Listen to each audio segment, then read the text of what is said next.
Am I done? It's over.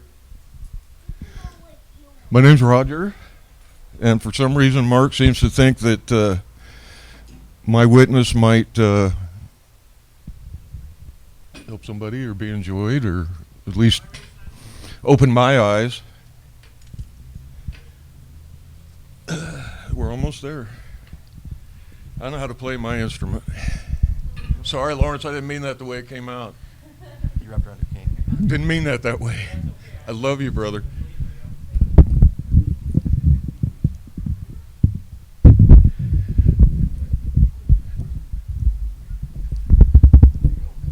You know, I wasn't nervous before.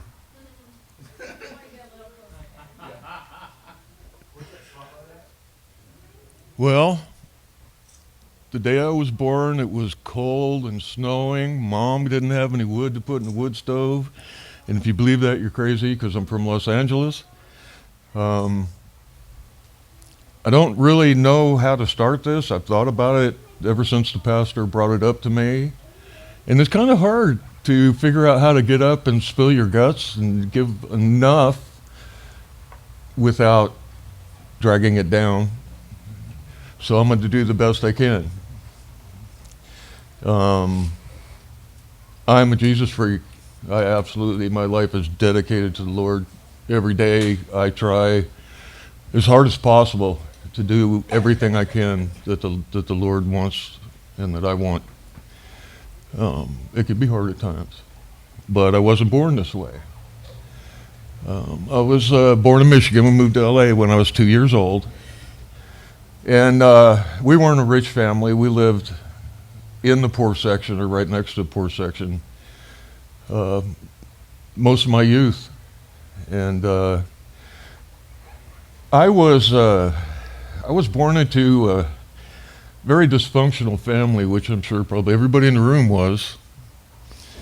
I had 4 sisters and a mother and my grandmother and a dad. And my dad was never home. My dad worked all the time. He sometimes had 3 jobs. And I always thought it was because we were poor, but I found out since there's a lot of other issues.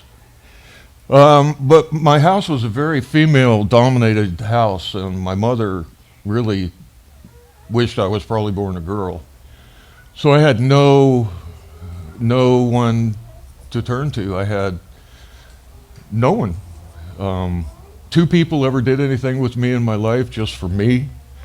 One gentleman, a friend of the family, took me to a baseball game, and I had a brother-in-law that took me deep-sea fishing once. And other than that, I had really no adult contact, except for when it was time to do something for my mother. And she was not a pleasant woman. I love her to death, but I could never connect with her no matter how hard I tried. And I think it really set me out with a hole in my heart and trying to find something to fill that hole, even at that young age. And as I went along, I would just get deeper into trouble. I didn't have a male role model. I didn't have someone who was going to lead me, teach me, show me. So it was the kids in the neighborhood. And around the corner, a couple blocks away, was a motorcycle gang. And the guys in the motorcycle gang took me in, and which was really nice because it kept me out of fights at school. But they allowed me to hang with them, and I would clean their motorcycles, and they would take care of me, and they made me feel like I actually had a place, I actually had someone who cared for me. So, of course, as I grew up, what did I want to be? I wanted to be a Hell's Angel. I wanted to be a biker. The funny thing was, I think I was actually born a Christian, but I think that the Lord had many things for me to do because I always had this heart. I couldn't do the things that the other people would do, but I was there witnessing it. And I was able to luckily learn by other people's experience. So the Lord led me through a lot of things, allowed me to see it, but kept me from falling into it. And it seemed like once I got a grasp of what that situation was, I was able to move on to the next one. I got to be about 17 years old. I had a couple friends that shot a man. And like I said, I learned from experience of others, and 2 weeks later I was in the Army. And it was 1970s, and the military took a 17-year-old kid that was desperately seeking to be included, to be part of something, and took him over into Germany and dropped him off into the middle of the biggest drug problem you've ever seen in your life.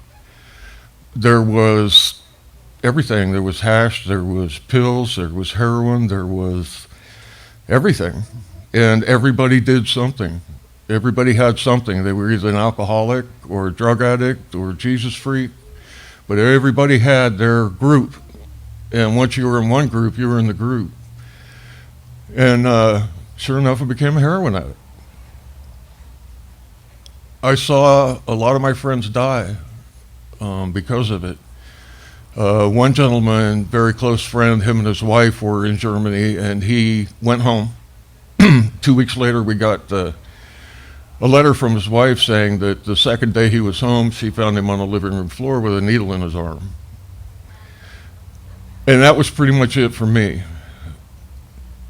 I learned my lesson. So the military said, well, turn yourself in, we'll help you. The military's idea of help was urinalysis testing. So I got 28 positive urinalysis, and I'm a heroin addict. But they were for methamphetamine and amphetamines.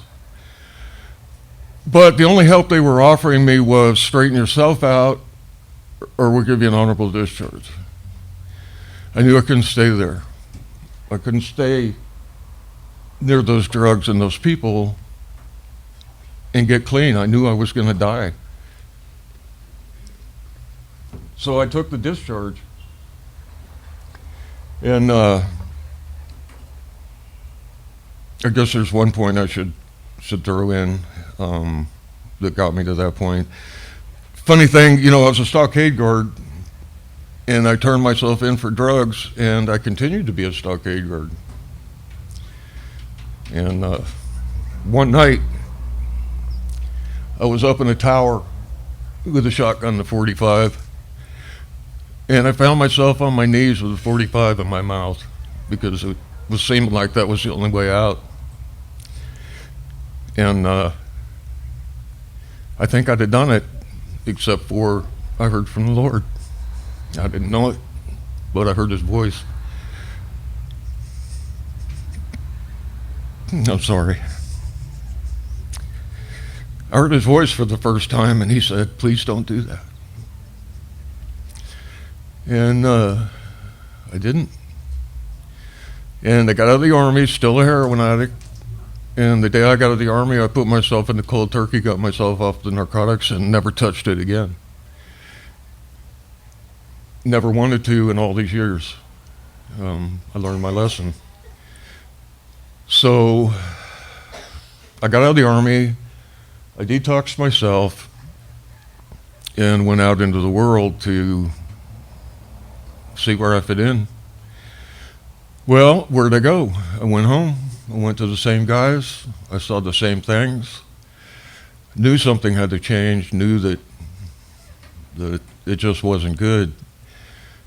And like I said, I've always had this hole in my heart that I had to fill, or something was gone. So I got out, and I'm looking, and I can't find anything, and my life just keeps going up and down with drugs. I didn't touch heroin again, but believe me, I touched everything else they had. If it came by, I tried it. And I just reached a point where this isn't worth living. This isn't why I'm here. I just know that there's another reason for me to be here. And so I pretty much straightened myself up. I got away from the guys. I moved up to Florence, Oregon, and knew if I stayed in LA, I was either dying or going to prison. There's no doubt in my mind. So I got away from those guys and started looking around.